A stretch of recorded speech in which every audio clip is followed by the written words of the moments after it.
ابراہیم اور آل ابراہیم پر بھی درود پڑھو گے، محمد اور آل محمد پر بھی درود پڑھو گے صلی اللہ علیہ وسلم۔ تو کہا کہ حضرت اگر ہم حق پر ہیں تو پھر ہم ڈٹ جائیں گے، پھر ہم جان کا نذرانہ پیش کریں گے۔ علی اکبر کا یہ جملہ مجھے تاریخ میں دکھاؤ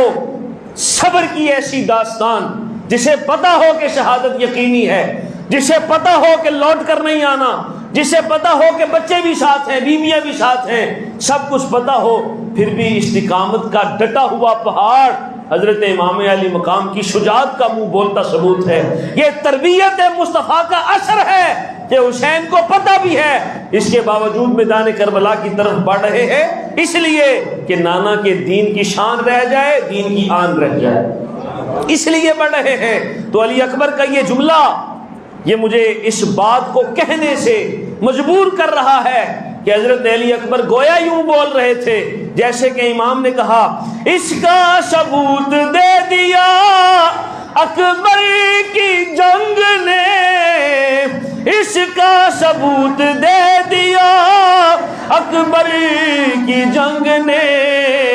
شیروں کا شیر ہوتا ہے بچہ حسین کا،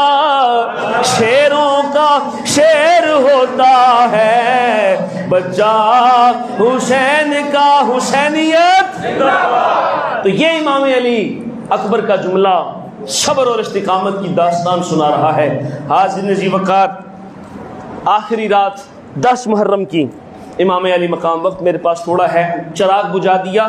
رفقا کو اکٹھا کیا، کہا دیکھو یزیدیوں کو مسئلہ میرے ساتھ ہے، اے میرے رفقا تم میں سے جو جانا چاہتا ہے چلا جائے، میں نانے سے شفاعت بھی کرواؤں گا،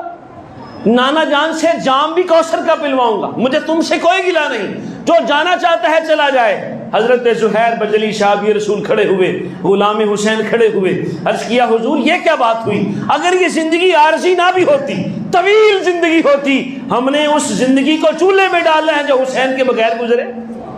ہم نے اس زندگی کا کیا کرنا جو حسین کے بغیر گزر جائے؟ حضرت سعید ابن عبداللہ کھڑے ہوئے، عرض کیا حضور 70 مرتبہ جان قربان کر دی جائے، ایک ایک ٹکڑا کر دیا جائے، یہ جان ہوا میں راکھ بنا کر اڑا دی جائے، 70 مرتبہ ہو جائے، پھر بھی حسین تیرا دامن چھوڑ کر کہاں جائیں گے؟ ہم نے دیکھا ہے کہ یہ وہ گردن ہے جہاں مصطفیٰ چوما کرتے تھے، ہم نے دیکھا ہے یہ وہ قدم ہے جو مصطفیٰ کے سینے پر لگا کرتے تھے، ہم نے دیکھا ہے یہ شہزادہ مصطفیٰ کے کندھوں پہ کھیلتا رہا ہے، ہم جانتے ہیں کہ تیری شان کیا ہے، 70 مرتبہ شہید کر دیے جائیں پھر بھی تیرا دامن نہیں چھوڑیں گے۔ یہ تو ایک جان ہے، اس کی کیا قربانی؟ یہ تو ایک جان ہے، 70 بھی ہوتی تو حسین کے قدموں پہ مار دیتی۔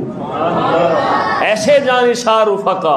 لوگ کہتے ہیں میدان کربلا میں صرف آل بیت نے قربانیاں دی ہیں، سنو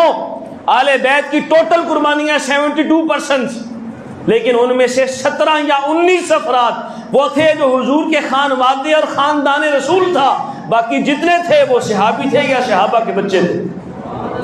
جو حضرت حسین ابن علی کے قدموں پر نشاور ہو گئے۔ حضرت وہب کی داستان بھی بڑی دلکش اور دل فریب ہے۔ 17 دن ہوئے شادی کو، ماں کہتی ہے بیٹا میرا دل کرتا ہے، نہ میرا باپ ہے نہ میرا شوہر ہے، ایک اکلوتا تو ہے میری آنکھوں کا نور، کاش کہ تو بھی حسین پر قربان ہو جائے،